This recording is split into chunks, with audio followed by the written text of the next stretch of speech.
pagi menjelang siang dan salam siang. Wassalatu wassalamu ala asrofil anbiya'i wal mursalin wa ala alihi wa sahbihi ajma'in. Amma. Rabbi sholli sadri wa yassir li amri wahlul 'uqdatam min lisani yafqahu qawli. Yang terhormat Kepala Sekolah TK Insan Mulia Ibu Marisa SPG, yang terhormat seluruh Dewan Guru TK Insan Mulia beserta para undangan. Alhamdulillahirabbil alamin. Puji dan syukur kita panjatkan kehadirat Allah Subhanahu wa taala yang telah melimpahkan rahmat serta karunia-Nya kepada kita semua, sehingga pada pagi hari ini tanggal 21 Oktober 2023 kita bisa berkumpul di aula TK Insan Mulia yang kita cintai dalam acara diseminasi dan penerapan budaya positif dalam keadaan sehat walafiat dan tidak kurang satu apapun. Salawat serta salam senantiasa kita curahkan kepada junjungan kita Nabi besar Muhammad SAW. Semoga kelak kita termasuk umat yang mendapatkan syafaat di hari akhir. Amin, amin ya rabbal alamin. Bapak dan Ibu yang saya hormati, bapaknya nggak ada ya.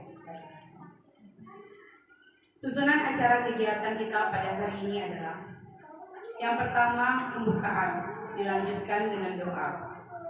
Selanjutnya menyanyikan lagu Indonesia Raya, sambutan kepala sekolah, acara inti, acara lain-lain, serta penutup.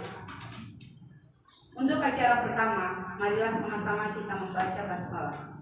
Bismillahirrahmanirrahim. Selanjutnya, untuk pembacaan doa, kami mohon kepada Ibu Lenawati SPG, mewakili kami. Pada Ibu dipersilakan.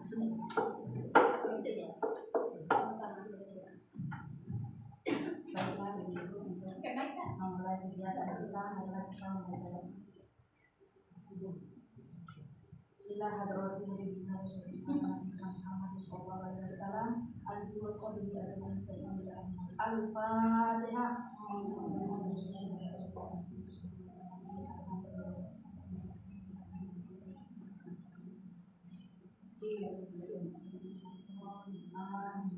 Bismillahirrahmanirrahim.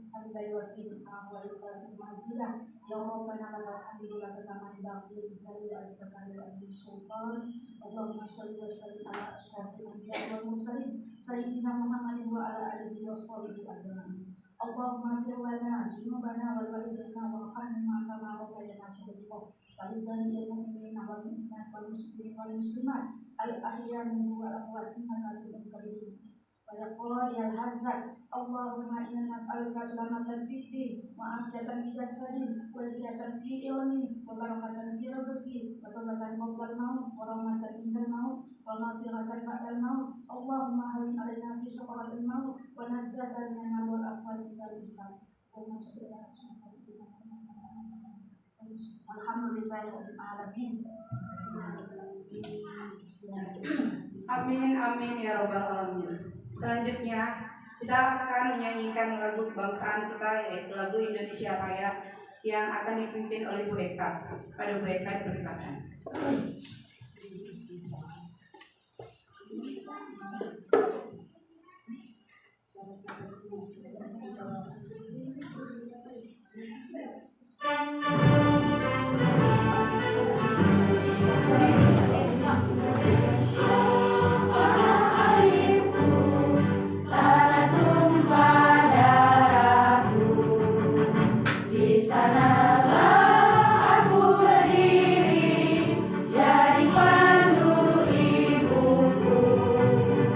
Indonesia kebangsaan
Silakan duduk kembali.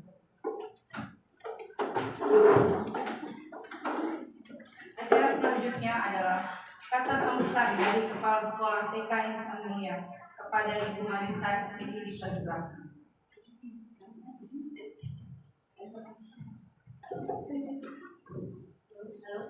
Bismillahirrahmanirrahim. Assalamualaikum warahmatullahi wabarakatuh. Waalaikumsalam warahmatullahi wabarakatuh. Alhamdulillahirrahmanirrahim. Wassalatu wassalamu ala asrofil anbiya'i wal mursalin sayyidina Muhammadin wa ala alihi wa sahbihi ajma'in. Amma ba'd. Rabbi shrah li sadri wa yassir li amri wahlul 'uqdatam min lisani yafqahu qawli. Pertama-tama mari kita panjatkan kita syukur kita kehadirat Allah Subhanahu wa taala yang mana pada hari ini kita dalam nikmat kesehatan dan keselamatan sehingga kita bisa bersilaturahmi di TK PAUD Insan Mulia pada hari ini dalam keadaan sehat selamat. Dan tak lupa sholawat serta salam kita panjatkan kepada kita Nabi Muhammad SAW karena dengan berselawat kita mendapat syafaat di yaumil akhir. Amin ya rabbal alamin.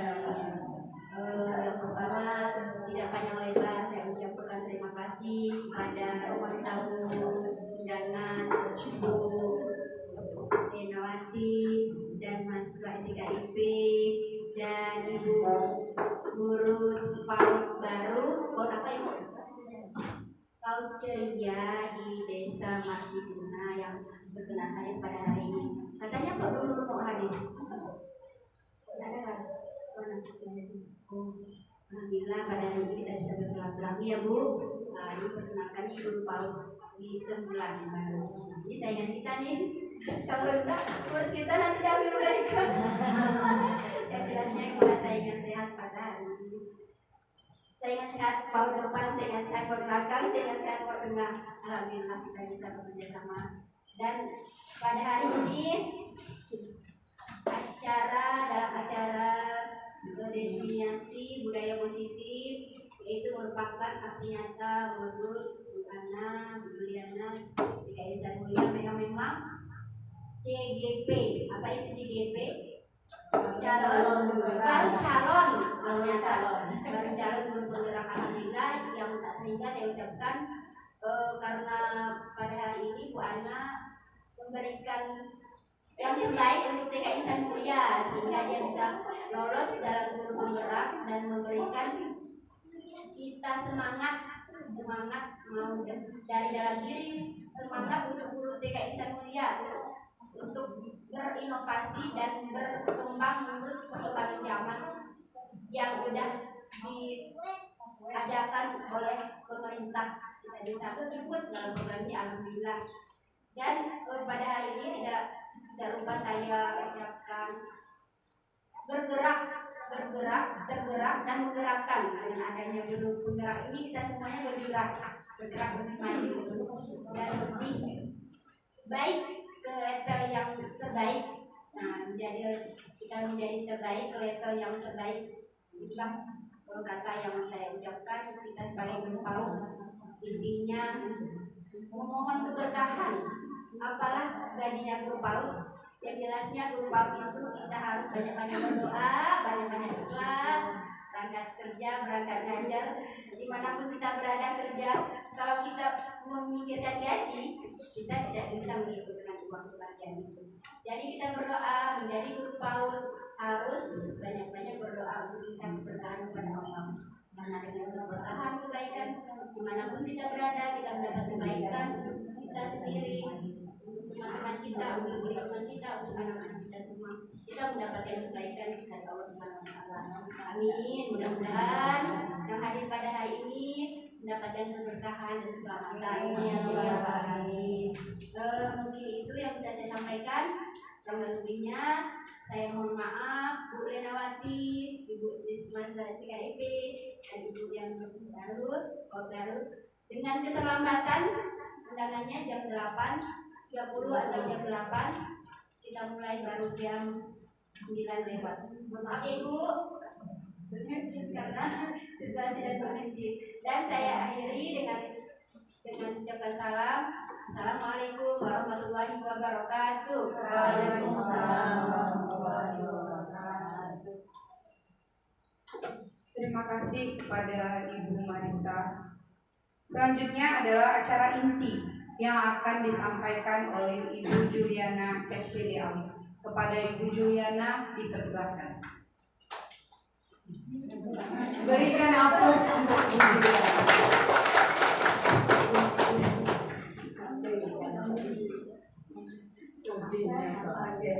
Terima kasih pada Ibu Sri sebagai moderator dalam acara ini. Saya berdiri ya. Saya ucapkan terima kasih kepada Ibu Kepala Sekolah, Ibu Marisa, TK Insan Mulia. Saya ucapkan terima kasih kepada guru-guru semua yang sudah hadir di tempat ini, yang berkenan hadir. Saya ucapkan terima kasih yang sebesar-besarnya. Saya hari ini santai ya, kita acaranya santai saja. Jadi hari ini kita mau mendiskriminasi tentang budaya positif. Dan mungkin ibu-ibu sudah tahu apa itu budaya positif ya. Nah sebelumnya kita lanjut ya, yaitu penyebaran pemahaman dan penerapan pengalaman budaya positif oleh saya sendiri, yaitu Juliana. Saya adalah calon guru penggerak angkatan 9, baru calon ya dulu, jadi saya belum ada apa-apanya. Saya cuman karena ada tugas dari program guru penggerak ini untuk menerapkan dan memaparkan apa yang saya dapat selama 2 bulan. Saya baru mengikuti guru penggerak ini baru 2 bulan kurang lebih. Jadi ternyata guru penggerak itu lumayan ya, memang harus bergerak terus, harus bergerak dan banyak sekali ilmu yang didapat dari situ. Jadi baru 2 bulan saya diharuskan untuk bisa tampil di depan, harus bisa ngomong, harus bisa memimpin, menyampaikan begitu. Nah saya minta maaf kalau ada perkataan yang salah, dan kita sama-sama belajar. Untuk ibu-ibu semua, kita sama-sama belajar di sini. Apa yang didapat semoga bisa bermanfaat. Ya, saya ucapkan selamat datang sekali lagi ya untuk para guru hebat. Mari kita belajar bersama, berkolaborasi, saling mendukung demi mewujudkan disiplin positif di sekolah kita yang tercinta. Semangat, semangat bersama semua. Oke, untuk lebih kita bersemangat lagi, saya belum ini ya. Kita tepuk semangat dulu kali ya. Tepuk semangat ya, kita semangat. Tepuk semangat. Semangat. Kalau guru-guru TK itu kan biasanya selalu semangat kan. Tidak ada yang loyo ya biasanya ya. Kalau guru TK kan harus ceria, walaupun di rumah udah bertumpuk pakaian, bertumpuk masakan, apa-apa semuanya udah hancur lebur, tapi kita sampai di sekolah udah menyapa anak-anak. Halo, selamat pagi gitu kan. Jadi itulah tugas kita ya sebagai guru TK. Oke, hari ini kita mau saya sih nggak banyak ini ya, saya hanya menyampaikan apa yang saya dapat. Ya sedikitnya udah ya, nanti ya kita lewat. Saya mau tanya, ada pertanyaan pengganti di sini. Kita langsung saja. Pertanyaan pengganti yaitu, ibu boleh jawab setuju atau tidak. 1. Pemberian hukuman dapat mendisiplinkan siswa. Setuju apa tidak? Setuju. Hukumannya Jadi memberikan hukuman itu bisa mendisiplinkan anak. Setuju? Setuju. Oke, setuju. Nanti kita lihat ya. Yang kedua, pemberian hadiah atau reward bisa memotivasi siswa. Setuju? Setuju. Yang ketiga, guru bisa mengontrol peserta didik. Mengontrol itu jadi saya maunya ini bisa nurut. Setuju apa enggak? Guru harus bisa mengontrol peserta didik. Jadi kita tuh bisa mengontrol anak. Kira-kira setuju enggak? Setuju. Dan terusnya seorang guru harus mampu memberikan solusi bagi siswanya. Setuju. Baik, kita akan lanjutkan untuk pertanyaan-pertanyaan ini. Nanti kita tahu apakah semua ini jawabannya setuju itu sudah benar atau belum. Oke. Kayaknya yang nomor 3 tuh saya nomor 1. Nomor 1 ya, memberikan hukuman itu dapat. Tapi kan hukuman kan bertingkat ya. Hukuman tuh misalkan menyampaikan yang bagaimana. Itu makanya anak TK biasanya jarang ada hukuman. Jarang ada hukuman ya. Saya tidak setuju. Oke, kita tidak setuju. Jadi tidak ada Kalau ada SD hukuman. mungkin ya. Kalau di SD Semua udah mengerti. mana yang jelek, mana yang baik ya. Ada guru lain lagi, ada yang mau berpendapat lain? Oke, kalau tidak ada, silakan ungkapkan. Jadi kita tahu kan, oh ternyata bukan begini nanti ya. Oke, selanjutnya. Ramah. Jadi peserta. Oke, sekarang kita masuk ke dalam budaya positif. Apa itu budaya positif? Pernah nggak ibu mendengar tentang budaya positif? Namanya positif ya udah pasti yang bagus-bagus, ya kan? Jadi budaya positif di sekolah merupakan kebiasaan yang baik, mencakup sikap dan perilaku maupun tutur kata oleh seluruh warga di sekolah. Setiap manusia memegang kontrol terhadap dirinya sendiri, baik atau buruk seseorang hanya dari dirinya sendiri yang dapat mewujudkan. Jadi nilai positif itu yang bagus-bagus lah ya.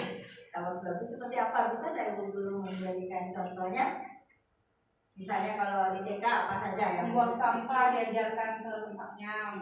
buang sampah di tangan, mencuci tangan, yang positif ya. Meminta maaf kalau dia berbuat salah. Meminta maaf jika berbuat salah ya. Ada lagi Ucapkan terima kasih kalau dibaca ucapan permisi, permisi. lewat ya. Banyak ya. Itu. Tapi kita harus melakukannya dengan konsisten, dengan terus menerus untuk menerapkan budaya positif ini biar anak itu sampai besar nanti bisa menerapkan apa yang positif ini. Jadi tidak segampangnya. Jadi itulah tugas guru untuk membiasakan diri kita sebagai contoh, kita sebagai panutan, dan dari kita sendiri kita yang harus memulai. Jadi kita berbuat baik, anak pasti juga akan berbuat baik. Kita membuang sampah pada tempatnya, anak pasti akan ikut kita. Jadi kita harus sebagai contoh, sebagai model. Jadi anak itu yang ikut. Oh begitu kan, ikut. Jadi apa yang positif itu harus kita teruskan biar menjadi keyakinan di hati anak itu.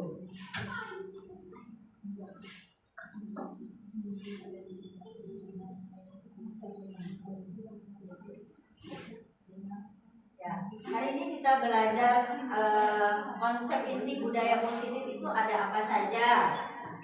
Konsep inti budaya positif itu yaitu ada perubahan paradigma belajar, terus disiplin positif, nilai-nilai kebajikan, motivasi perilaku manusia, keyakinan kelas, kebutuhan dasar manusia, dan posisi kontrol institusi, dan segitiga restitusi. Asing nggak Bu dengarnya? Asing ya. Tapi sebenarnya apa yang udah di sini ini udah kita lakukan. Coba kita nggak tahu apa namanya. Jadi Istilah-istilahnya. Istilah-istilahnya. Jadi dari sinilah saya baru tahu. Oh, itu loh namanya ya. Jadi ngikut guru penggerak ini seru. Banyak ilmu yang belum kita yang bisa kita dapat. Ternyata tuh memang kita TK ini semua udah kita laksanakan. Kita laksanakan yang bagus-bagus, yang positif kan. Tapi dari sini barulah ada kata-kata yang menurut kita asing ya. Nah, kita akan belajar satu persatu ya. Apa itu? Paradigma belajar. Nah, pembelajaran dengan paradigma baru. Ya, jadi pembelajaran dengan paradigma baru merupakan pembelajaran yang dirancang berdasarkan prinsip pembelajaran berdiferensial, sehingga para pendidik belajar yang sesuai kebutuhannya berdasarkan tahap perkembangan sesuai teori psikologi modern untuk mewujudkan profil belajar Pancasila. Mungkin ibu-ibu sudah tahu kan kalau belajar Pancasila itu ada apa saja? Beriman dan bertakwa kepada Tuhan Yang Maha Esa dan berakhlak mulia, kan? Terus mandiri, terus bernalar kritis, berpendidikan global, bergotong royong, kreatif. Nah, itu semua udah kita laksanakan, ya kan? Nah, tapi kita ingin mewujudkannya biar bagus ya, sesuai dengan apa yang diinginkan oleh Bapak Ki Hajar Dewantara. Udah kenal kan Pak Ki Hajar Dewantara? Belum pernah ketemu sih, tapi udah kenal ya Bapak pendidikan kita. Nah, di sini ada permainan. Kita berdua-dua berpasangan. Cobalah buka. Jadi ibu bayangkan tangan kita ini, di dalam kepalan tangan kita ini ada sesuatu yang berharga. Bayangkan ya. 25 juta kali ya. Emas ya. Permata kali ya. Nah, jadi yang berharga ini kira-kira kalau kita mau buka tangan kita, mau ada kita kasih. Jadi coba satu jadi A, mengepalkan tangannya, satu jadi B, bisa melayu, bisa menggelitik, pokoknya dia harus buka nih. Ya, coba kita praktekkan berdua dengan sebagusnya. Coba kita kerjakan, buka kepalan tangan kita. Siapa yang mau jadi A, siapa yang mau jadi B? Oh, kalau berdua sih berdua. Jadi saya Bu Rita jadi Bu Aminah jadi A misalnya, kepala tangannya. Bu Eka jadi B, buka kepala tangannya, bisa nggak? Sekarang Bu Eka boleh merayu, boleh apa, boleh Bu, dengan segala cara. Coba. Ayo. Kita membayangkan dulu dalam kepala tangan ini ada sesuatu yang berharga. Jadi saya mau serahkan di barang yang berharga ya, kita pertahankan ya. Nah, gimana ya kamu praktekannya? Mau nggak buka ini tangan kita? Terbuka nggak? Terbuka. Ketika yang meminta itu dengan paksaan, dengan bukan orang-orang yang pantas untuk kita kasih di tidak dengan memaksa juga, ya. Berarti kan dari kita sendiri kan? Ya. Berarti tergantung dari kita sendiri. Tergantung dari orang yang merayu kita lah, gimana kan kita. Siapa yang merayu kita kan?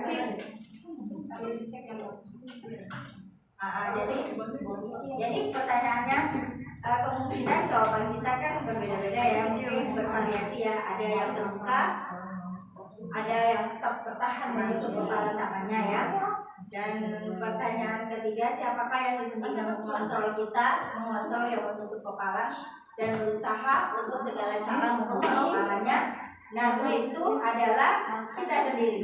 Nah, jadi tergantung kebutuhan kita, ya kan? Kita butuh, kita barang ini berharga, kenapa saya buka? Tapi kalau ada yang memang membutuhkan, saya merelakan anak saya mungkin atau siapa yang membutuhkan, ya kita kasih. Jadi yang mengontrol adalah kita sendiri. Oke, ya. Selanjutnya kita akan melihat disiplin positif. Nah, di sini disiplin positif dan nilai-nilai kebajikan. Ini teori kontrol ya dari Dr. William Glasser. Nah, ilusi guru mengontrol murid. Ilusi bahwa semua penguatan positif efektif dan bermanfaat. Yang ketiga, ilusi bahwa kritik dan membuat orang merasa bersalah dapat menguatkan karakter. Yang keempat, ilusi bahwa orang dewasa memiliki hak untuk memaksa. Itu menurut Pak William. Ya. Pak William Wilson ini. Jadi kita jelaskan. Tidak ada mos nih. Jadi ilusi yang pertama itu ilusi guru mengontrol murid. Guru mengontrol murid kan. Jadi selama ini kita kira, ibu-ibu kira nih anak murid mau melakukan segala sesuatu karena kita. Betul? Ya, jadi mereka datang, terus kita kasih pelajaran, dia mau mengikuti pelajaran itu karena kita. Itu menurut teorinya ya. Jadi guru mengontrol murid, tapi pada sejatinya murid itu tidak mengikuti kita. Dia hanya karena menurut guru saja. Dia menurut ya, oh ya ini guru saya adalah saya menurut kan. Padahal dia mengontrol dirinya sendiri. Dia tidak menurut kita sebenarnya. Perilaku teori kontrol menyatakan bahwa semua perilaku memiliki tujuan dan bahkan terhadap perilaku itu sendiri yang tidak disukai ya, walaupun dia tidak suka dia tetap laksanakan.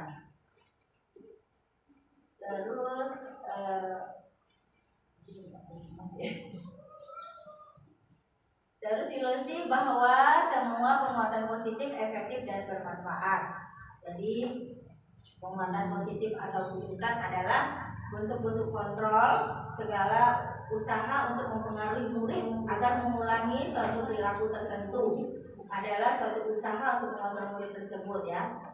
Terus yang selanjutnya ilusi bahwa kritik dan membuat orang merasa bersalah dapat menguatkan karakter. Kira kita bisa ya dengan udah misalnya anak murid ini kan datang, kita mengontrol dia, kamu harus belajar. Kita bisa mengontrol dia, tapi ternyata tidak bisa ya, dia bisa saja memberontak kan dengan secara menggunakan bahasa halus ya. Dulu seringkali ya yang cukup menggunakan bahasa halus untuk menyampaikan pesan-pesan negatif ya. Lalu selanjutnya mungkin bisa dibaca enggak Bu? Bisa ya. Nah, ilusi bahwa orang dewasa memiliki hak untuk memaksa. Banyak orang dewasa percaya bahwa mereka memiliki tanggung jawab untuk membuat murid-murid berbuat hal-hal tertentu. Apapun yang dilakukan dapat diterima selama sebuah kemajuan berdasarkan sebuah pengukuran kinerja. Dan pada saat itu pula orang dewasa akan menyadari bahwa perilaku memaksa tidak akan efektif dalam jangka panjang. Waktu awal-awal dia bisa sih ikut kita orang dewasa ya. Kita sebagai orang dewasa kan kita misalnya kan kita ajak gini dia mau oke. Tapi untuk jangka panjang dia akan menolak. Nah di sini ada sikap bagaimana seorang bisa berubah dari paradigma stimulus respon kepada pendekatan teori kontrol. Ya, di sini stimulus respon itu dengan teori kontrol yang tadi, ya sebenarnya realitas atau kebutuhan kita sama. Kalau teori kontrol realitas itu berbeda, kebutuhan itu berbeda, kan? Terus kalau semua orang melihat hal yang sama, sebenarnya setiap orang memiliki gambaran yang berbeda. Terus kita mencoba mengubah orang agar berpandangan sama dengan kita. Kita harus berusaha memahami pandangan orang lain tentang dunianya. Terus perilaku buruk dilihat sebagai suatu kesalahan. Biasanya kan gitu ya, perilaku buruk itu dianggap salah. Nah, padahal semua perilaku memiliki tujuan. Jadi tidak semua itu dianggap salah ya.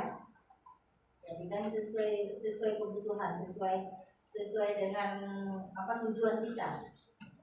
Terus orang bisa mengontrol saya, orang lain bisa mengontrol saya kalau di stimulus respon. Kalau di teori kontrol hanya Anda yang bisa mengontrol diri Anda.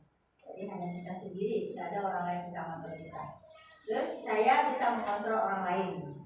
Kalau di kontrol, teori kontrol, Anda tidak bisa mengontrol orang lain ya. Jadi itu di stimulus respon pemaksaan, dan pada saat rujukan gagal, kalau bisa bujuk-bujuk dipaksa, adanya pemaksaannya. Kalau di teori kontrol itu kolaborasi ya, konsensus untuk menciptakan pilihan-pilihan baru. Jadi ada pilihan-pilihan baru. Terus modelnya berpikir menang-menang. Kalau ini berpikir menang atau kalah. Itu disiplin positif. Nah, bila kita ingin membuat kemajuan perlahan sedikit-sedikit, dibalas sikap atau perilaku kita, namun bila kita ingin memperbaiki cara utama kita, maka kita perlu mengubah kerangka acuan kita. Ubahlah bagaimana Anda melihat dunia, bagaimana Anda berpikir tentang manusia. Ubahlah paradigma Anda, skema pemahaman, dan penjelasan aspek-aspek tertentu tentang realitas. Oke, kita lanjut dengan makna kata disiplin. Apa itu kata disiplin? Siapa yang tahu? Disiplin itu apa sih? Peraturan, hukuman, apa disiplin itu? Melakukan sesuai peraturan. Melakukan sesuai peraturan. Ada yang lain? Tertib ya. Aturan lah adanya. Adanya aturan ya. Kira-kira apa makna kata disiplin? Disiplin itu bukan disiplin. Disiplin aturan ya. Jadi ketika kita mendengar kata disiplin, yang terbayang kita tuh apa? Kata tertib, teratur kan, tepat waktu, kepatuhan kan, peraturan. Jadi kata disiplin juga sering dihubungkan dengan hukuman. Padahal itu sungguh berbeda, karena belajar tentang disiplin positif tidak harus dengan memberi hukuman. Nah, justru itu ada salah satu alternatif terakhir, dan kalau perlu tidak digunakan sama sekali, dengan hukuman ya. Dan di budaya kita, makna kata disiplin dimaknai menjadi suatu yang dilakukan seseorang kepada orang lain untuk mendapatkan kepatuhan. Kita cenderung menghubungkannya dengan kata disiplin, dengan tidak kenyamanan kan. Kita melakukan sesuatu itu kalau dengan disiplin itu pasti tidak nyaman kan. Biasanya harus datang tepat waktu, harus datang pagi, dan harus apa lagi, harus pakaian waktu, sholat tepat waktu. Enak nggak Bu? Jadi ada yang mengaitkan dengan ketidaknyamanan. Karena belum terbiasa. Jadi menurut Bapak Ki Hajar Dewantara menyatakan bahwa di mana ada kemerdekaan, di situ ada disiplin yang kuat. Sesungguhnya disiplin itu bersifat self discipline, yaitu kita sendiri yang mewajibkan kita dengan sekeras-kerasnya, tetapi itu sama saja. Sebab jika kita tidak cakap melakukan self disiplin, wajiblah penguasa lain mendisiplinkan kita, dan peraturan demikian itu pula harus ada dalam suasana yang merdeka. Jadi Ki Hajar Dewantara itu menyatakan bahwa mencapai kemerdekaan atau dalam konteks pendidikan kita saat ini itu untuk menciptakan murid yang merdeka. Dalam konteks harus ada disiplin yang kuat. Tapi disiplin yang dimaksud di sini yaitu memiliki disiplin motivasi internal. Jadi kita tidak memiliki motivasi eksternal. Jika kita tidak memiliki motivasi internal, maka kita memerlukan pihak lain untuk mendisiplinkan kita atau motivasi eksternal, karena berasal dari luar, bukan dari dalam kita sendiri. Contohnya misalnya kan kita membuat peraturan jangan membuang sampah sembarangan. Nggak salah, kita datang tepat waktu lah ya. Datang tepat waktu, anak-anak harus datang tepat waktu. Anak-anak akan melaksanakannya karena ada peraturan, ya kan? Karena ada peraturan, dia akan melaksanakannya. Tapi kalau ada motivasi dari diri sendiri, kenapa saya harus datang tepat waktu? Karena saya ingin mempersiapkan diri atau apa yang berguna untuk menghadiri saya sendiri. Jadi itu motivasi dari dalam. Kayak pakai helm misalnya kan, pakai helm itu kan peraturan juga ada. Kalau ibu-ibu kalau mau pakai helm kenapa? Aturan supaya tidak ditilang, iya kan? Supaya tidak ditilang kan? Nah, padahal kalau dari motivasi diri sendiri itu kan tidak menyelamatkan diri, untuk menyelamatkan diri kan, jadi kita pengamanan ya, untuk pengamanan. Nah, itulah motivasi dari diri sendiri. Jadi kita sendiri udah punya motivasi diri, jadi bukan dari luar. Tapi kalau anak-anak itulah, jadi harus kita yang bantu motivasi dari luar, yaitu berupa dari itu disiplin ya, peraturan. Oke, selanjutnya kita lanjut dengan nilai-nilai kebajikan. Nilai-nilai kebajikan adalah sifat-sifat positif manusia yang merupakan tujuan mulia yang ingin dicapai setiap individu. Nilai-nilai kebajikan meliputi hal-hal seperti keadilan, tanggung jawab, kejujuran, bersyukur, berdisiplin, lurus hati, integritas, kasih sayang, rajin, komitmen, percaya diri, kesabaran, dan masih banyak lagi ya. Seperti yang dikemukakan oleh Bapak Dr. William Glasser pada teori kontrol menyatakan bahwa setiap perbuatan memiliki satu tujuan. Dan Dian Negosen juga mengemukakan bahwa dengan mengaitkan nilai-nilai kebajikan yang diyakini seseorang akan motivasi intrinsiknya akan terbangun ya. Jadi sehingga menggerakkan motivasi dari dalam untuk dapat mencapai tujuan mulia yang diinginkan.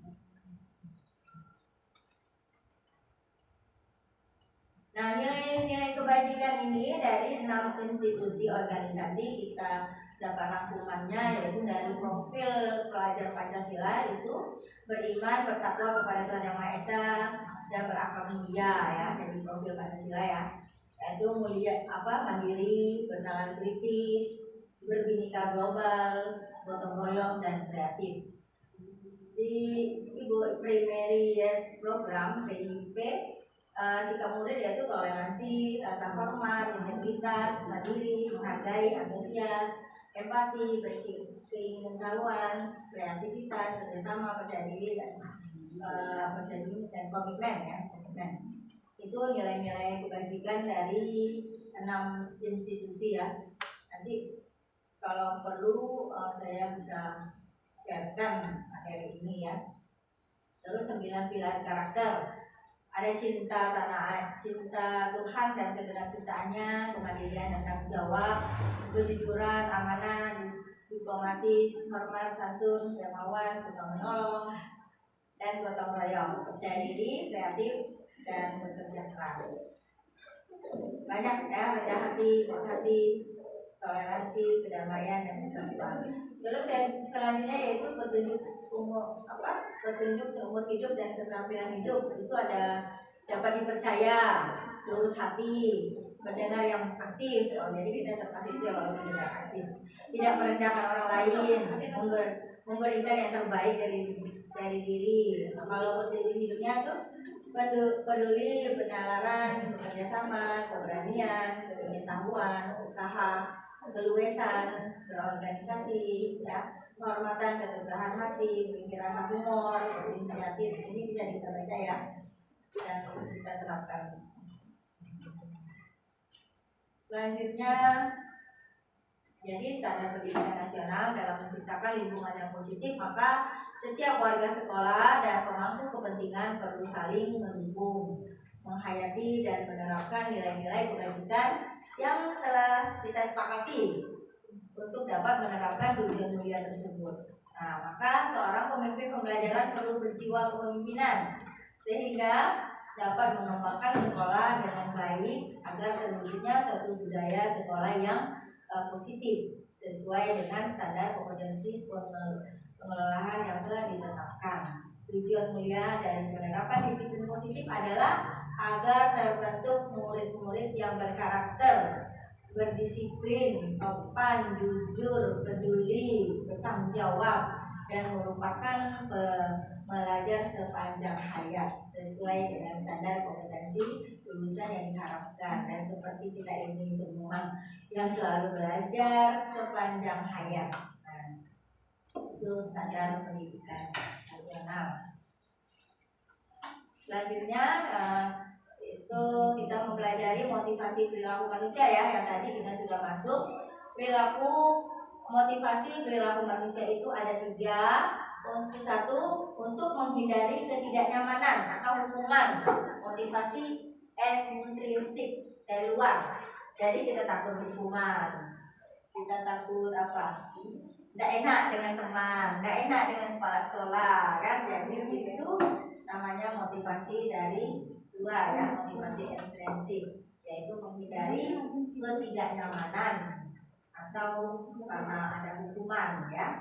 Terus yang kedua, untuk mendapatkan imbalan, atau penghargaan diri dari orang lain. Nah, misalnya nih untuk menghadiri rapat seperti ini, karena saya mau mendapatkan mendapatkan imbalan, mendapatkan apa lagi misalnya, mungkin ada yang diiming-imingkan dapat dapat sertifikat ya, dapat apa itu ya, dapat uang, saku mungkin ya.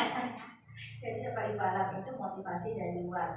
Atau misalnya kita sehari-hari bisa mau absen ya, karena takut karena biar gaji kita nggak dipotong, ya kan? Kalau imbalan kan, jadi kita mau datang dengan tidak absen ya, selalu hadir. Jadi ingin mendapatkan imbalan ya. Kalau anak-anak itu mau dapat hadiah, sekali kita kasih bilang, anak hari ini kita mau belajar hafalan, yang bisa hafal kita kasih hadiah. Semangat ya, cepat-cepat kan? Itu contoh motivasi dari luar karena ingin mendapatkan imbalan. Itu semangat bukan? Tapi kita nih mau ini untuk menjadi orang yang mereka inginkan dan menghargai diri sendiri dengan nilai-nilai yang mereka percaya, yaitu motivasi intrinsik, jadi dari dalam maunya kita itu seperti itu.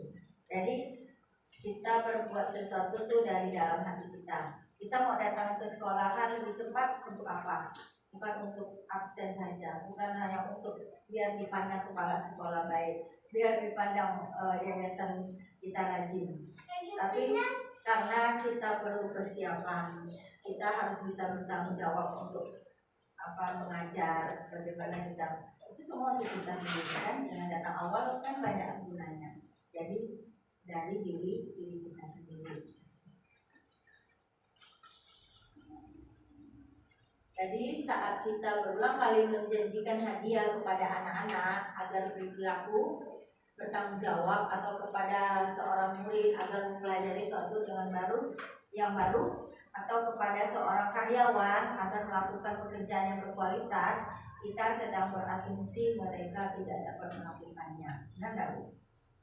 Misalnya ayo yang bisa saya kasih hadiah, itu kan kita anggap berarti dia tidak bisa, ya kan? Kalau dia bisa baru kita kasih hadiah, berarti kita menginginkan ya. Jadi mereka tidak akan memilih dan melakukannya. Kita sedang berasumsi mereka tidak dapat melakukannya atau mereka tidak akan memilih untuk melakukannya. Jadi kalau kita menginginkan hadiah, itu berarti kita tuh sudah mematahkan semangatnya tuh. Kita berpikir dia itu tidak bisa, ya, kayak gitu. Jadi belum tentu ya kasih hadiah itu bisa memotivasi dia. Bukan membuat makin semangat berarti ya? Bukan. Jadi itu hanya sesaat, itu karena bukan dari hati dia, bukan dari dalam hatinya kan. Jadi itulah. Terus pertanyaan refleksi lagi ya. Ini di sini ada cerita tentang seorang nih. Nah, kita tahu nih di sini nanti kita belajar tentang hubungan, konsekuensi dan restitusi. Jadi ini Ivan kurang menguasai pelajaran matematika, sehingga pada saat pembelajaran tersebut berlangsung dia lebih banyak berdiam diri atau menggambar buku pelajarannya. Pada saat guru matematikanya Pak Seno menanyakan pertanyaan, Ivan menjadi gugup dan tak sengaja menjatuhkan tasnya dari kursi. Secara tiba-tiba menjadi gagap. Pada saat berupaya menjawab, seluruh kelas pun tertawa melihatnya. Kan perilaku Ivan yang berbicara gagap dan terkejut gitu kan. Pak Seno pada saat itu membiarkan teman-teman Ivan untuk menertawakan Ivan dan tergagap dan malu kan, berbiasa, dan malahan minta Ivan untuk maju ke depan. Maju Ivan ke depan, tunjuk hidungnya seluruh kayak gitu ya. Jadi teman-teman pada ketawa terus semua. Nah, kelas semakin gaduh, anak-anak pun tertawa melihat Ivan di depan kelas memegang hidungnya. Ya. Nah, pertanyaannya, apakah Anda setuju dengan tindakan Pak Seno? Tidak. Mengapa? Mental ya, perbuatan itu ya. bakal membekas ya. Jadi bukan dia semakin semakin dia pede dengan ketidakbisaan dia gitu kan, nggak ada semangat lagi belajar, malah dia makin terpuruk ya. Semakin terpuruk ya. Jadi menurut Anda tindakan Pak Seno terhadap Ivan adalah sebuah hukuman atau konsekuensi? Kita belum masuk situ ya, baru-barunya kan. Jadi menurut ini hukuman atau konsekuensi? Hukuman ya, hukuman lah ya kayaknya ya. Hukuman karena disuruh maju ke depan, disuruh pegang hidung, kan itu hukuman ya. Sudah masuk ya. Jadi, nah, hukuman, konsekuensi, dan restitusi. Apa itu hukuman? Hukuman itu bersifat tidak terencana. Tiba-tiba anak atau murid tidak tahu apa-apa yang terjadi, tiba-tiba kayak tadi kan, Ivan langsung dihukum. Murid hanya menerima suatu hukuman tanpa mengetahui suatu kesepakatan, tanpa melalui suatu kesepakatan. Biasanya kan harusnya ada kesepakatan dulu kan. Kalau kamu nggak bisa ini, kamu begini kan. Tapi ini kan enggak. Langsung tiba-tiba manggil, jawab pertanyaan, nggak bisa jawab, lalu kasih hukuman, maju ke depan, mempermalukan kan. Ada misalnya ini, tiba-tiba anak terlambat sekolah, suruh putar lapangan 3 kali, kayak gitu kan. Itu tiba-tiba, itu termasuk hukuman. Jadi hukuman yang diberikan biasa berupa fisik maupun psikis. Jadi murid atau anak disakiti oleh suatu perbuatan atau kata-kata. Jadi kayak tadi itu psikis yang kena. Selanjutnya, apa itu konsekuensi? Pernah dengar konsekuensi? Konsekuensi akibat. Konsekuensi itu sudah terencana, sudah disepakati, sudah dibahas dan disetujui. Jadi kita biasanya udah bikin kesepakatan dulu ya di kelas. Untuk anak SD ya mungkin ya, untuk anak MI, anak SD kan biasanya kita bikin kesepakatan dulu kan. Kalau kamu terlambat 5 menit harus cuci WC kayak gitu. Kalau kamu terlambat berapa menit harus keliling lapangan gitu kan. Nah, kalau kamu buang sampah sembarangan kamu harus apa gitu kan. Jadi kalau nggak menyelesaikan tugas tidak boleh pulang, harus sampai selesai kan. Nah, itu konsekuensi kan. Jadi oleh pihak guru dan murid sudah mengetahui sebelumnya konsekuensi itu yang diterima bila ada pelanggaran. Jadi pada konsekuensi murid tetap berbuat tidak nyaman untuk jangka waktu yang pendek. Jadi walaupun itu sudah diketahui sama-sama, sudah disepakati, tapi murid akan merasa tidak nyaman, ya kan? Saya harus cuci WC. Kita tahu sih kan konsekuensi cuci WC, oke dilaksanakan, tapi dia melaksanakannya dengan hati yang tidak nyaman. Jadi sikap guru ini senantiasa memonitoring murid. Terus selanjutnya itu restitusi. Apa itu restitusi? Restitusi itu adalah suatu penciptaan kondisi bagi murid untuk memperbaiki kesalahan sehingga mereka lebih bisa kembali pada kelompok. dengan karakter yang lebih kuat. Restitusi ini juga merupakan proses kolaborasi yang mengajarkan murid untuk mencari solusi untuk masalah mereka atau membantu murid berpikir tentang orang seperti apa yang mereka inginkan dan bagaimana mereka harus memperlakukan orang lain. Jadi restitusi inilah yang lebih tepat kita gunakan untuk melaksanakan itu disiplin restitusi. Jadi walaupun anak itu salah, tapi bukan berarti kita tapi membenarkan anak yang salah, bukan. Tapi kita membantu bagaimana dia tidak melakukan kesalahan itu. Kita memberikan solusi, mencarikan solusi. Jadi restitusi inilah yang perlu kita terapkan.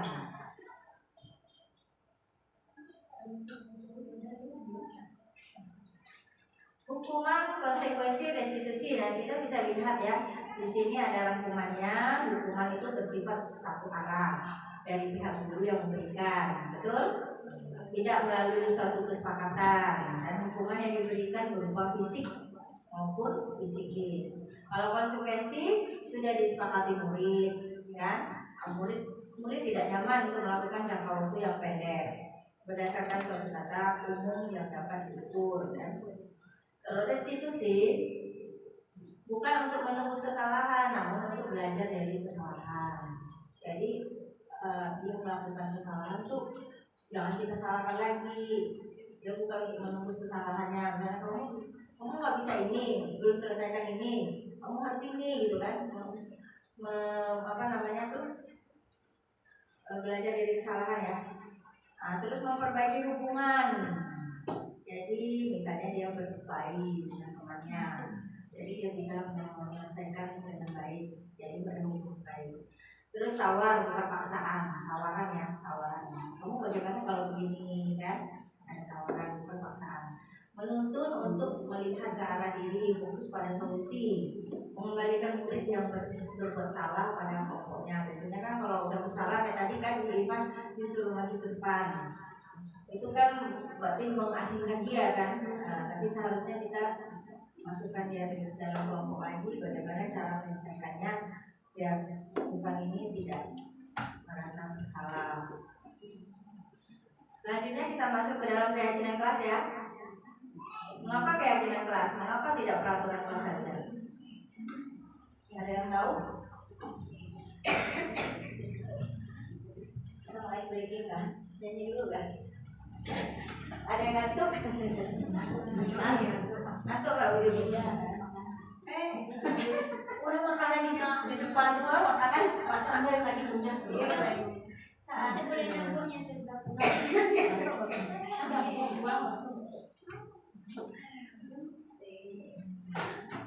Coba kita pikir ya, mengapa keyakinan kelas, mengapa tidak peraturan kelas saja?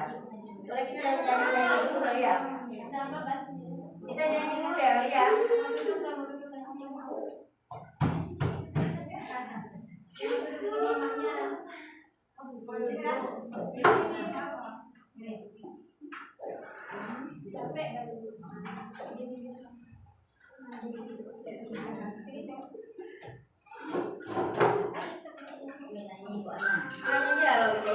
Sendiri ya.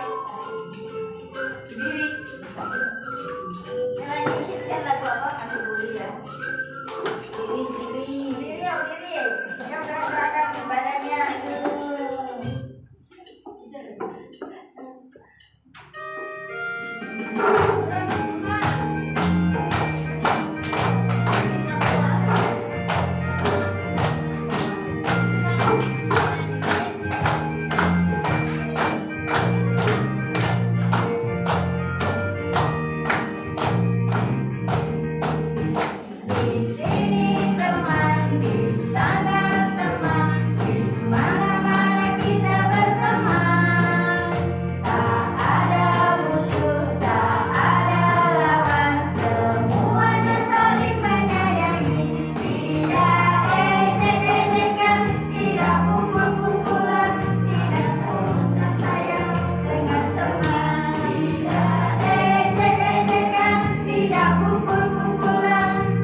Silakan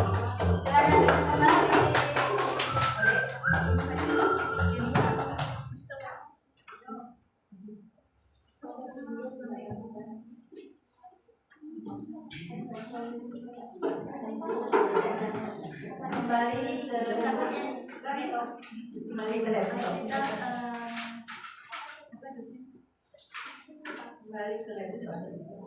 Jadi, bentar lagi.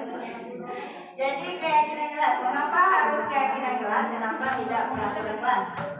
Pernah nggak dengar keyakinan kelas? Belum pernah ya. Peraturan sering. Kalau peraturan sering kan? Kalau peraturan kelas kan biasanya dilarang buang sampah. Ya peraturan kelas kan? Apalagi dilarang sholat dinding. Dilarang sholat dinding. Itu peraturan kelas ya. Biasanya gitu kan. Nah, kita keyakinan. Kenapa harus keyakinan kelas? Kenapa tidak peraturan kelas saja? Karena menekankan pada keyakinan seseorang akan lebih memotivasi seseorang dari dalam. Seseorang akan lebih tergerak dan bersemangat untuk menjalankan keyakinannya. Misalnya ibu yakin nih, ibu yakin kalau kita pakai helm itu untuk melindungi kepala kita. Kita udah yakin, makanya kita laksanakan dengan tanpa paksaan. Coba kalau peraturan gara-gara Pak Polisi, biar Pak Polisi tidak bilang saya pakai helm, kalau tidak ada Pak Polisi ya udah, ya kan? Ya. Jadi kenapa harus keyakinan? Kenapa tidak peraturan? Kalau peraturan kan aturan. Kalau tidak ada buku ya udah saya boleh coret-coret, ya. Nah, karena bukan dari kesadaran diri kita. Kalau keyakinan, yakin nih, kita mau keyakinan dulu anak-anak. Kita meyakini kelas kita tertib. Nah, anak-anak harus saling menyayangi. Anak-anak jadi dengan kalimat yang positif, ajakan positif. Jadi misalnya membuang sampah sembarangan, jangan membuang sampah sembarangan. Jadi kita buat jaga kebersihan, gitu kan? Jadi kita buat dengan kalimat yang positif. Membentuk keyakinan kelas itu bersifat lebih abstrak daripada peraturan yang lebih rinci dan konkret. Keyakinan kelas berupa pernyataan-pernyataan yang universal. Pernyataan keyakinan kelas senantiasa dibuat dalam bentuk positif. Jadi bukan dilarang membuang sampah, tapi buanglah sampah ke tempatnya, kan? Jadi kan itu kan, jangan membuang sampah sembarangan. Kan kurang itu kan. Jadi kita buanglah sampah pada tempatnya, gitu kan. Terus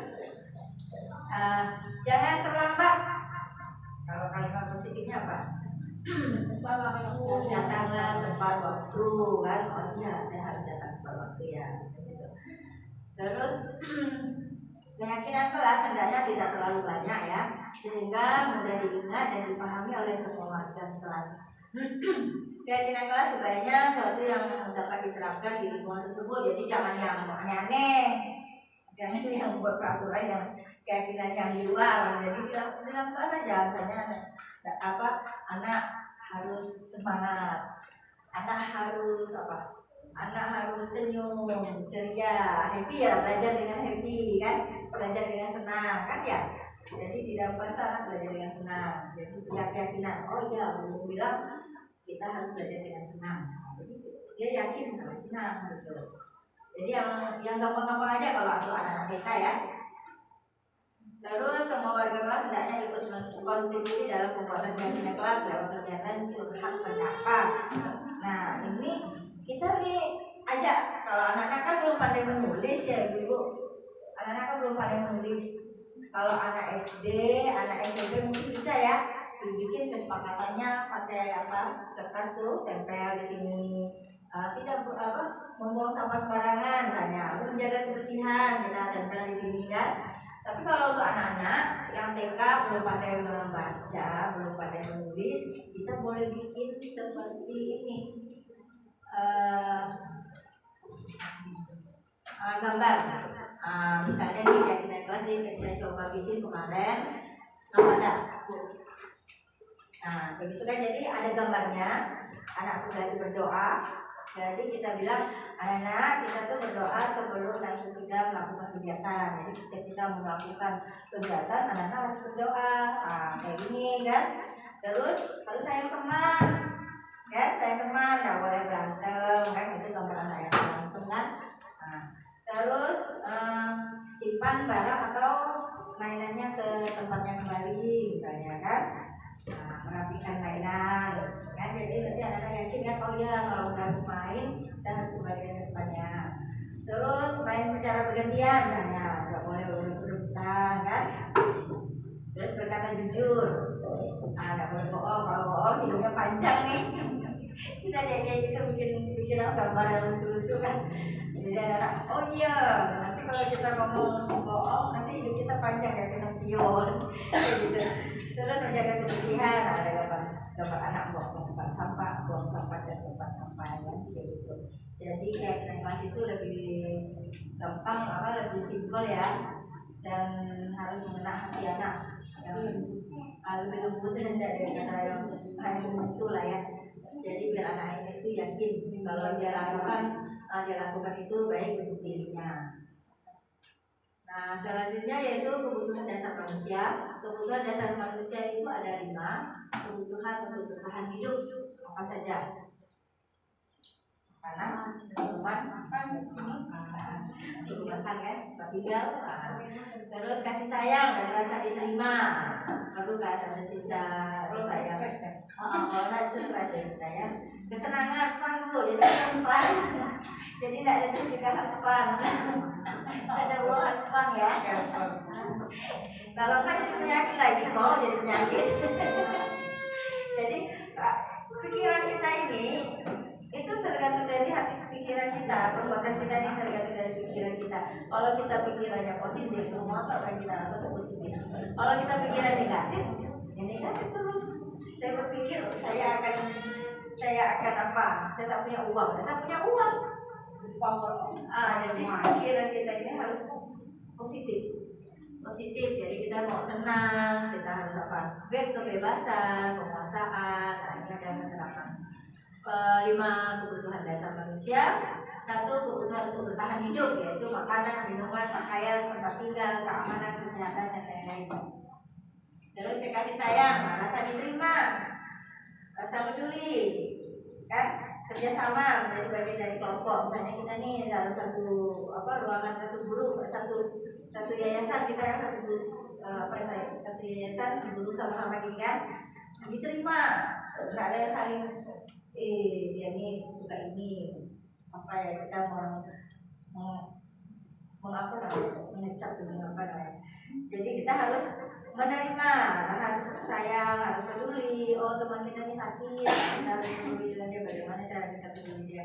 Jadi rasa sayang dan rasa diterima di dalam satu kelompok, dalam satu masyarakat, dalam satu lingkungan. Terus yang ketiga itu penguasaan, power, harga diri ya, harga diri, keinginan untuk dianggap berprestasi, memimpin, penguasaan. Selanjutnya kebebasan, untuk mandiri, memiliki pilihan, mencoba hal baru, mengendalikan diri, arah dirinya. Yang terakhir yaitu kesenangan, bermain, antusiasme, tertawa, humor ya. Jadi tertawa itu perlu, tertawa aja, tertawa, bermain, humor ya, apalagi dengan anak-anak. Anak-anak tuh harus fun. Terus ini yang penting nih, posisi kontrol restitusi kita sebagai seorang guru. Ini nih 5 posisi kontrol mungkin yang selama ini kita tidak tahu, tidak kita sadari, kita sudah melakukannya sebagai penghukum, sebagai pembuat merasa bersalah, sebagai teman, sebagai pemantau, maupun sebagai manajer. Yang diharapkan itu sebagai manajer nanti ya. Jadi sebagai penghukum itu bagaimana? Sebagai penghukum, nah kita akan saksikan video berikut ini. Ibu cermati ya, seru video apa ya?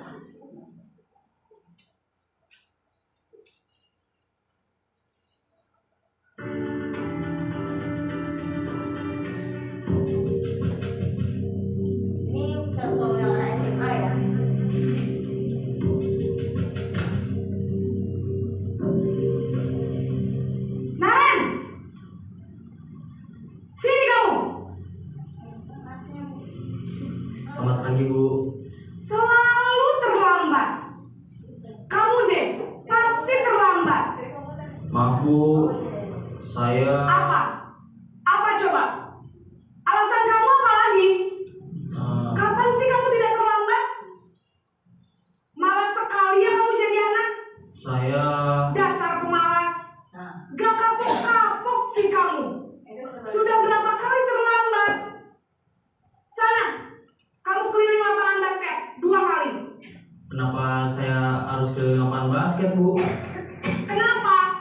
Kamu melawan ibu. Berani-beraninya jawab. Sudah terlambat, masih berani jawab pula. Sekarang, keliling lapangan basket 5 kali sekalian. Biar kapok. Cepat. Pergi sana ke lapangan basket. Nah itu tadi sebagai hukum ya, posisinya sebagai hukum kalau tadi. Ini sebagai merasa bersalah, membuat merasa bersalah.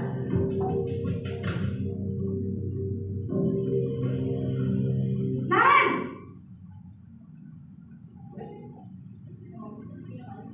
Selamat pagi, Bu. Naren. Kamu kenapa terlambat lagi, nak? Ya Tuhan, Naren. Kamu senang ya bikin ibu susah ya? Kamu senang ya dulu susah Kalau ya? kamu terlambat lagi, nanti ibu yang ditegur bapak kepala sekolah, nak. Disangka ibu tidak bisa membina kamu. Nah, siapa nih yang seperti Duh, ini? gimana ini? Maaf, Bu. Duh, Gusti Naren. Kamu suka ya kalau ibu ditegur bapak kepala sekolah? Terus, sekarang ibu harus tulis apa ini di buku absen? Ini kamu tidak terlalu betul. Ibu harus apa coba? Maaf, Bu. Maaf sekali. Ya sudah, lain kali jangan bikin ibu susah lagi ya, nak ya. Ibu tidak akan kuat lagi kalau kamu begini terus. Bisa jantungan kalau ibu ditegur bapak kepala sekolah. Sana cepat ke kelas. Maaf ya, Bu. Maaf sekali. Itu membuat jadi merasa bersalah kan? Posisi pembuat rasa bersalah berbicara dengan nada tenang. Nah, ini dengan teman.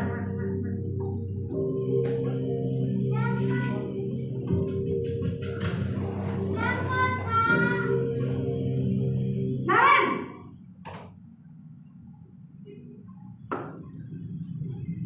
Selamat pagi, Bu. Wah, sudah jam berapa ini, nak? Terlambat lagi ya, sayang. Iya, Bu. Habis ibu saya membangunkan saya, Bu. Kamu malah menyalahkan ibu kamu. Kamu bukannya anak yang larinya paling kencang. Kok terlambat sih? Iya, Bu. Saya memang terlambat bangun tadi. Jadi biarpun saya lari kencang, tetap gak kekejar, Bu. Ya sudah sana. Nanti lain kali larinya lebih kenceng lagi ya. Biar gak terlambat lagi. Bikin seneng ibu. Demi ibu. Bisa kan? Bisa lah, Bu. Ya sudah sana masuk kelas. Ibu beresin urusan absen kamu. Kamu ini ada-ada saja. Itu sebagai teman. Nah ini sebagai pemantau.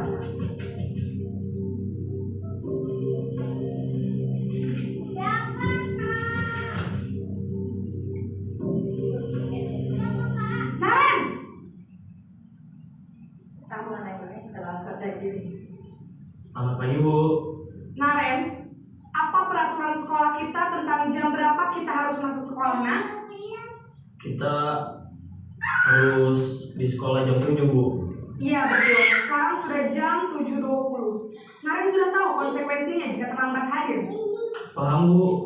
Saya harus tinggal kelas pas jam istirahat selama 20 menit. Iya benar, konsekuensinya demikian. Jadi nanti jam 9.30 pas istirahat, kamu harus tinggal di kelas, kerjakan tugas tambahan untuk ketertinggalan kamu, ya? Baik, Bu. Nah, ini sebagai manajer ya, sebagai manajer perusahaan, sebagai manajer. Ini yang mau kita terapkan. Naren!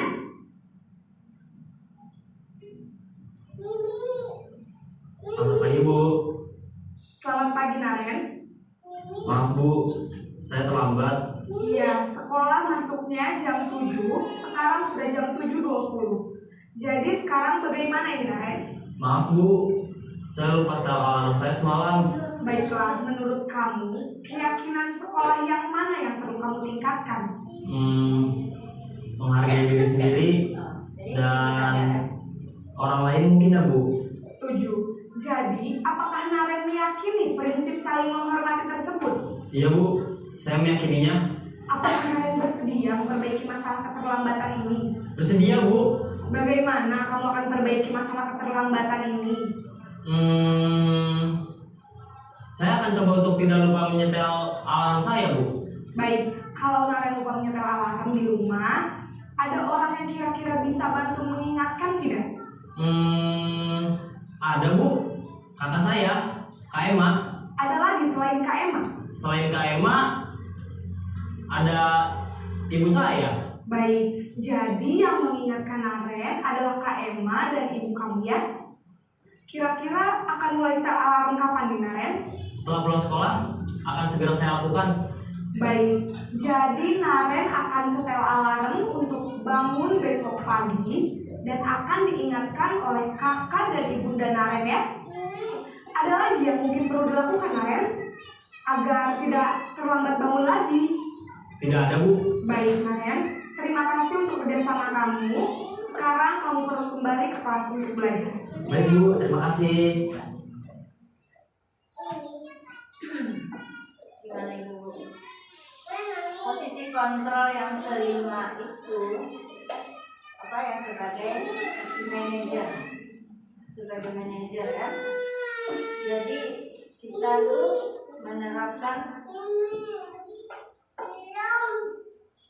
harus menerapkan yang seperti yang mana hukum sebagai teman. Carikan solusi kan. Tapi kalau tadi yang carikan solusi itu sebagai manajer itu anak itu otomatis kan dengan sendirinya dia rela hatinya itu kan, kayaknya dia lembut jadinya kan. Oh iya saya akan melaksanakannya. Kira-kira kapan kalau melaksanakannya? Dia langsung jawab ya. Maunya kayak gini. Jadi dengan kayak gitu kan enggak, kita tidak menyakiti. Kita tidak menyakiti perasaannya, dia sendiri yang mau kan. Inilah yang kita terapkan untuk menangani anak-anak kita di sekolah. Menangani anak kita di sekolah, di tempat kita, di lingkungan kita. Kira-kira bisa nggak Ibu laksanakan menerapkannya seperti itu.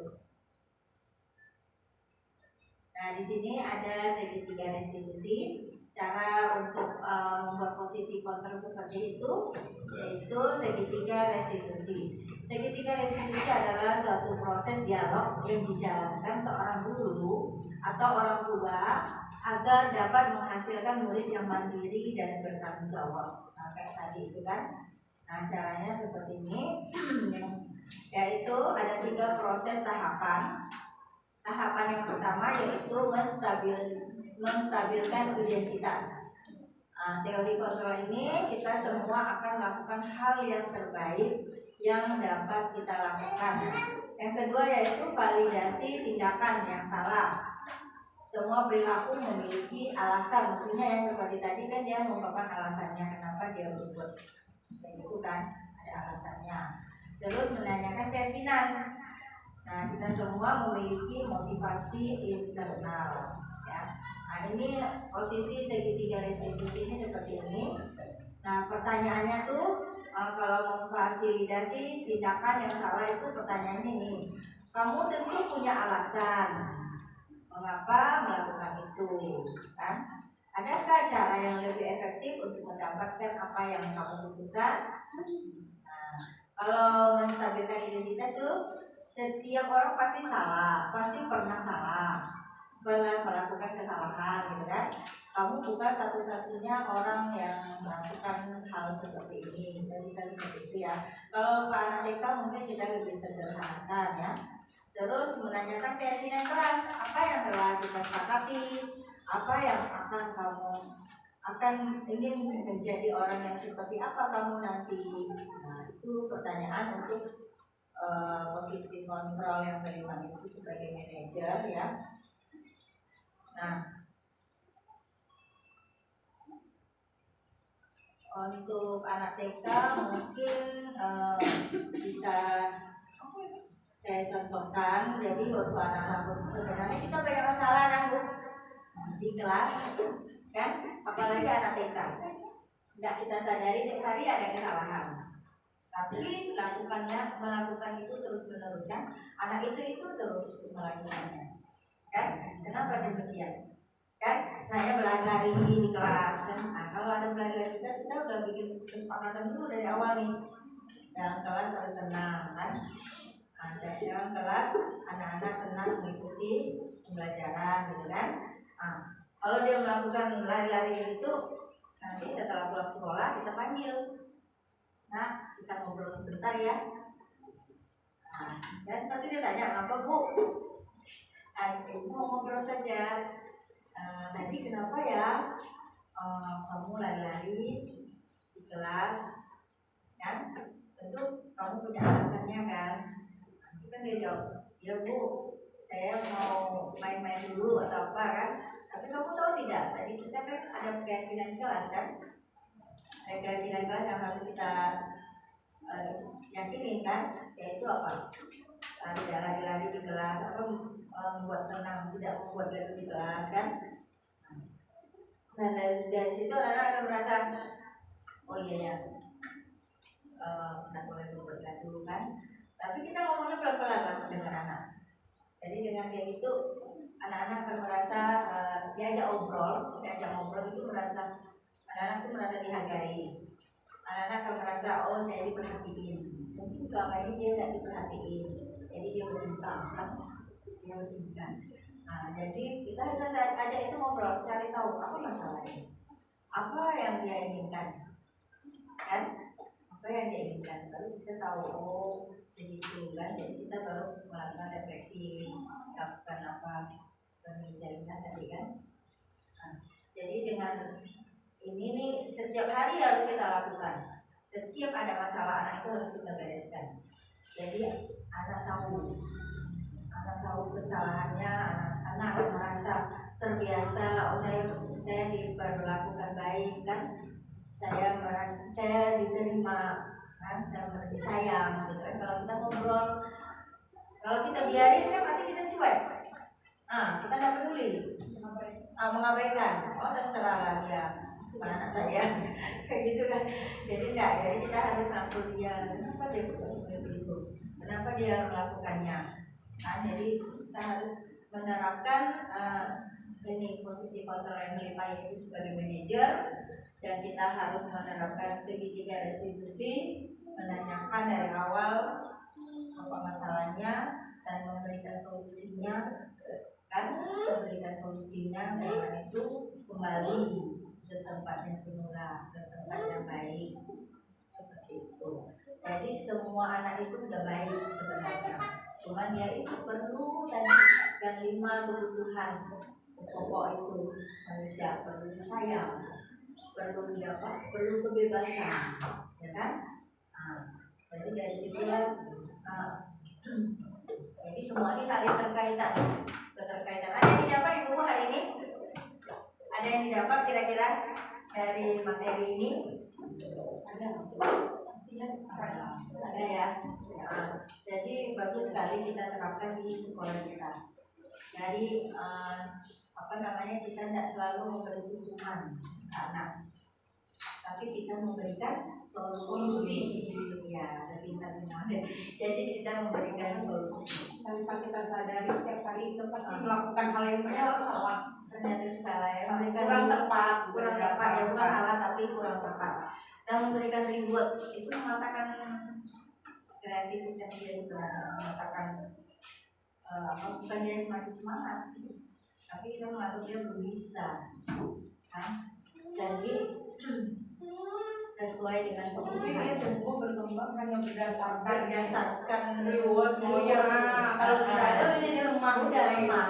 Jadi bukan dari hati dia, bukan dari motivasi dalam. Iya. Dia nggak punya kesadaran diri. Yang kita timbulkan di sini kan kesadaran diri. Iya. keyakinan dia sendiri. Jadi materi ini sangat-sangat perlu, kan Bu?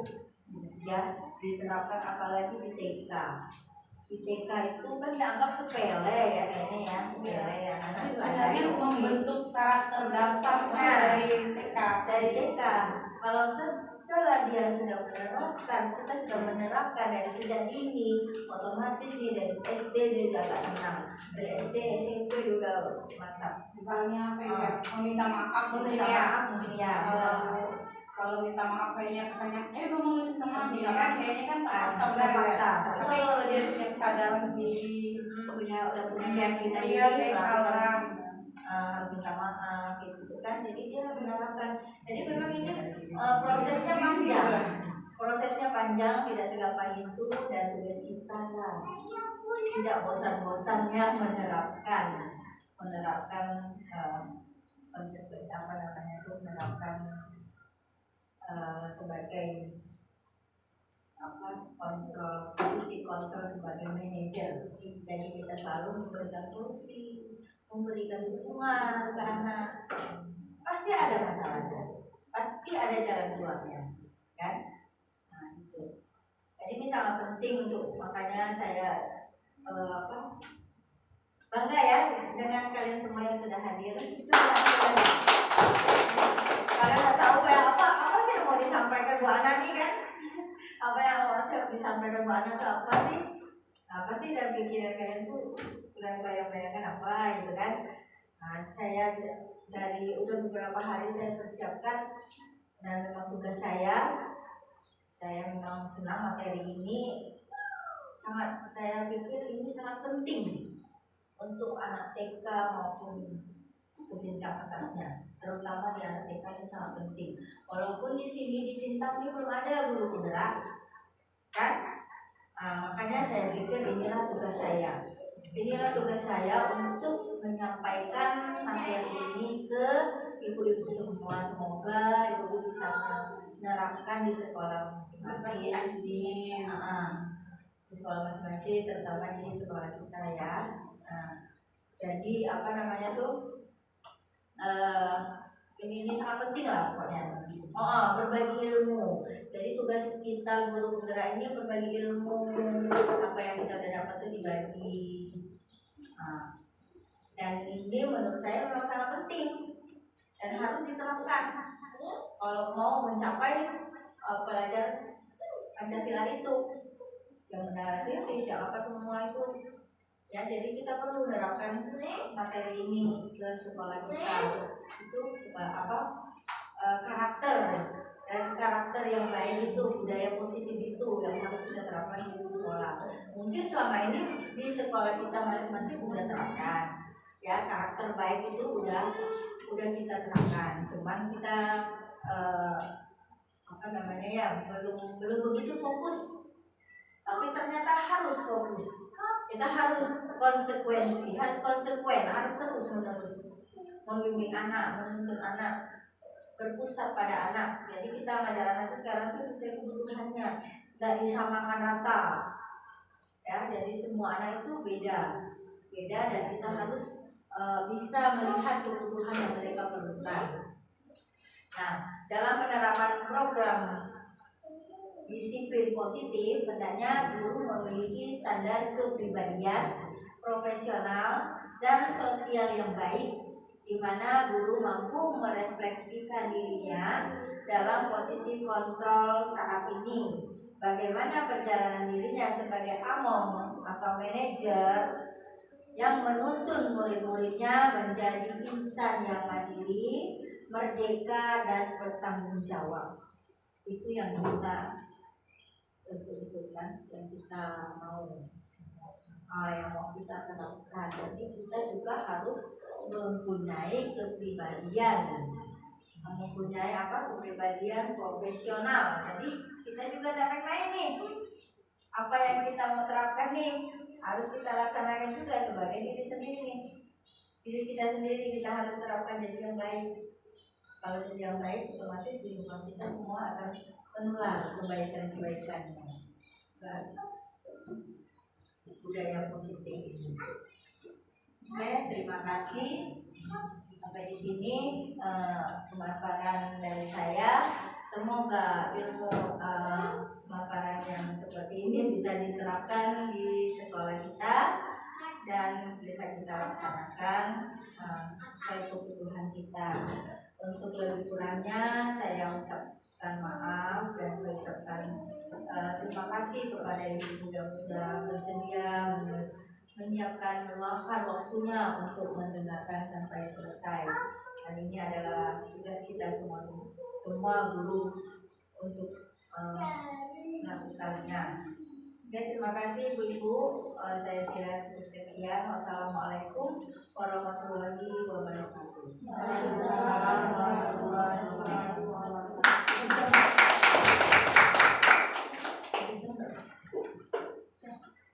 Terima kasih kepada Bu Ana yang telah menyampaikan ilmu materi tentang penerapan budaya positif kepada kita semua. Semoga kita yang sudah mendapatkan materi ini bisa pelan-pelan menerapkan di sekolah kita masing-masing. Aplaus untuk Bu Ana. Baiklah, dengan berakhirnya materi yang telah disampaikan oleh Bu Ana, maka berakhir pula pertemuan kita pada siang hari ini.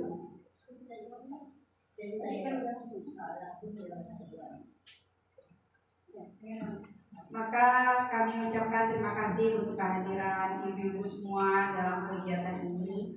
Marilah sama-sama kita tutup dengan membaca Alhamdulillahirabbil alamin. Wabillahi taufiq wal hidayah. Wassalamualaikum warahmatullahi wabarakatuh. Waalaikumsalam warahmatullahi wabarakatuh.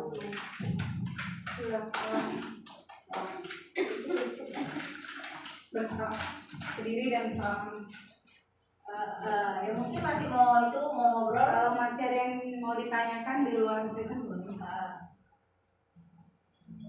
Mungkin ada yang belum jelas atau Belum jelas atau gimana. Tadi kita sih ada grup ya. tadi kita juga udah langsung sih kan, kita langsung sharing, langsung bertanya juga. Tapi mungkin kalau mau ada yang ditanyakan lagi silakan ya. Mau langsung pulang. Kurang bisa ya kita terapkan di kelas kita. Semangat. Semangat. Ya kan? Banyak anak kita yang selalu bermasalah. Tapi itu bukan masalah. Itu merupakan proses